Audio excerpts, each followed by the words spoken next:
слушале. Значи денес разгледуваме годишната програма за работа и развој на Агенцијата за регулирање на железничкиот сектор за 2022 година. Добро ја разгледав програмата и за 2022 и предходните програми. Мојот впечаток дека е програмава препишана иста како од предходните години, што нешто како формалност дека ги запазуват законските обврски и доставувате програма, ништо поразлично, а од друга страна македонските железници се наоѓаат во очајна состојба.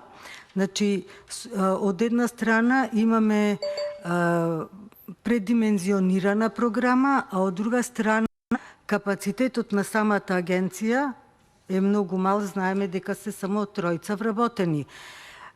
Кажавте дека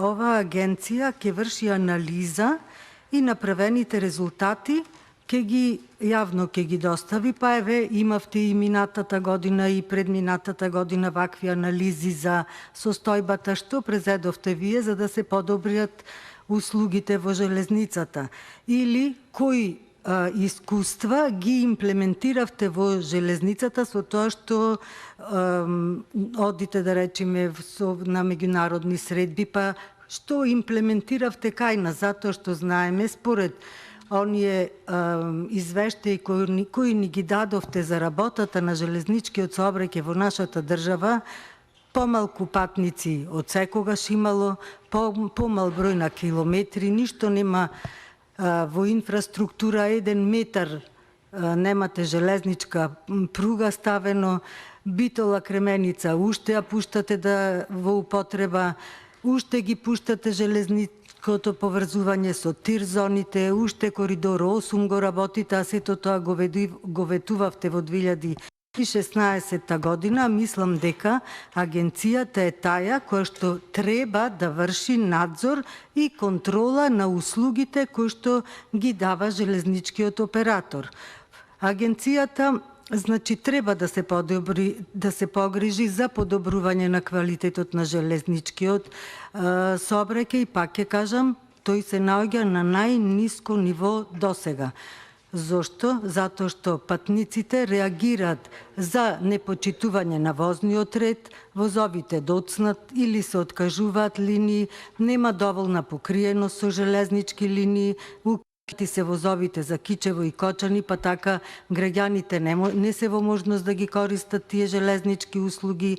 Хигиената во возовите е на катастрофално ниво и предходниот пат кажав дека конкретно за Битола има една чистачка која што доаѓа од Прилеп и чисти една понеделата. Значи, вие како агенција, колку што знам јас, имате задача сето тоа да го контролирате. Автоматите не работат на железничката станица во Скопје, а во другите градови ниту ги има. Железничката инфраструктура, пак ќе кажаме, на катастрофално ниво, не се почитуваат правата на пациентите во случај ако се откажат возовите. Комитентите во товарниот сообраќај реагираат на ненајавено често блокирање на железничкиот сообраќај поради штрајкови на вработените. Меѓутоа, сега имам информација дека, бидејќи нема плата земено, сакаат да штрајкуваат, па вработените се повикуваат еден по еден, им се закануваат со отказни решенија кои излезат на штрајк. Платата сега им се исплати. Значи, мојот впечаток е дека агенцијата со вашето работење, значи немате со ништо допринесено за подобрување на железничкиот сообраќај, а од друга страна, според она што го имате прикажано, планирате да потрошите 27 милиони 407 илјади денари, значи тоа е за 3% повеќе од планираните расходи во 2021 година. Планирани се расходи од типот на службени патувања, патни трошоци за вработени, тоа за тројца вработени 1 милион и 100 илјади денари, и тоа во услови на корона пандемија.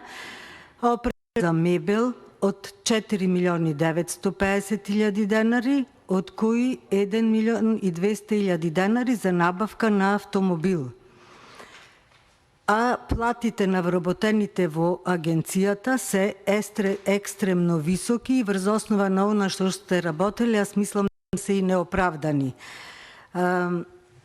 Агенцијата во изминатите неколку години, значи според она што го разгледав, пак ќе кажам 2019 година, не ги исполнува своите годишни програми и затоа предлагаме да не се прифати предлог на програма за 2022 година, да се врати на доработка, а исто така барам од директорот на агенцијата да достави конкретен извештај по точките од годишната програма за 2021 година, што конкретно е реализирано. Се ова што го прочитав е добро напишано, меѓутоа на терен е сосема обратно. Ви благодарам.